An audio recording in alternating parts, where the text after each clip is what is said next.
Everyone, welcome back to Shreyas ডায়েরির আরেকটা নতুন ব্লগে আপনাদের অনেক অনেক স্বাগত। তো এর আগে অলরেডি 3টে ব্লগ পোস্ট করা হয়ে গেছে, ঠাকুরবাড়ি, মার্বেল প্যালেস আর ভিক্টোরিয়া মেমোরিয়াল। তো আপনারা এই ব্লগটা হচ্ছে চার্চের। আমি চার্চে অনেক ছোটোবেলায় এসেছি, তারপর আর আসা হয়নি। তো আজকে চার্চেই যাব। তো দেখি খোলা আছে কিনা, সম্পূর্ণটা আপনাদের সাথে শেয়ার করব। ইন্টারনেটে দেখলাম খোলাই আছে, তো দেখতে থাকুন। কিভাবে আসবেন সম্পূর্ণটা শেয়ার করব। আর ভালো লাগলে অবশ্যই লাইক, শেয়ার এবং কমেন্ট করবেন, আর সাবস্ক্রাইব করতে ভুলবেন না। তো দেখতে থাকুন। প্রথমেই বলি চার্চে আসবেন কিভাবে।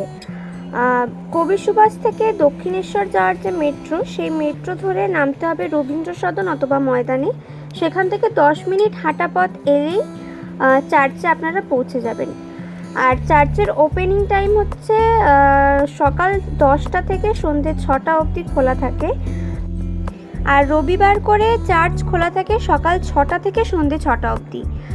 বিড়লা প্ল্যানেটোরিয়ামের ঠিক পাশেই অবস্থিত এই চার্চ। আপনারা এখানে আসার পথে বিড়লা প্ল্যানেটোরিয়ামটাও দেখে যেতে পারেন। বিড়লা প্ল্যানেটোরিয়ামের টিকিট মূল্য 120 টাকা করে। ওখানে 40 মিনিটের একটা শো হয়। তো যাওয়ার পথে আমরা এখান থেকে মোমবাতি কিনে নিলাম।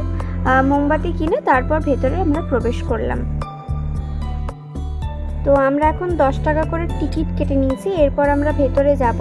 ভেতরে যাওয়ার জন্য 10 টাকা করে টিকিট মূল্য লাগে। তো ভেতরে ফটোগ্রাফি বা ভিডিওগ্রাফি কোনো কিছু অ্যালাউ নয়, তাও আমি তোলার চেষ্টা করেছি।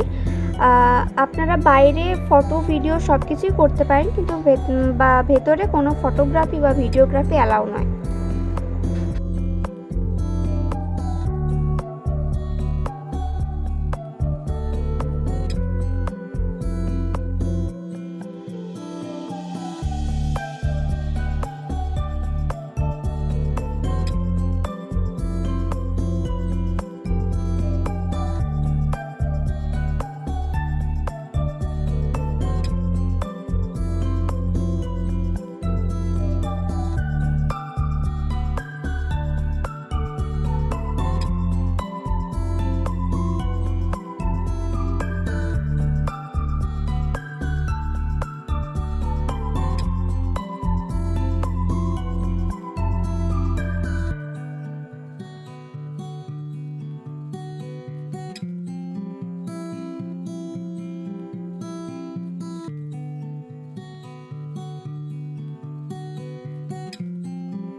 এখানে চার্চের বাইরে এসে চার্চের ঠিক পিছন দিকে গেলে আপনারা দেখতে পাবেন দুটো সমাধি।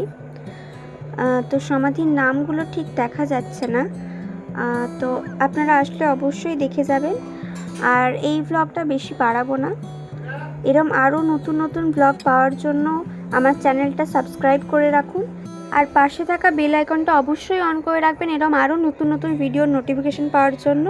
তো আজকের মতো টাটা। ভালো লাগলে অবশ্যই লাইক, শেয়ার এবং সাবস্ক্রাইব করবেন, আর কমেন্ট করে জানাবেন কীরম লাগলো।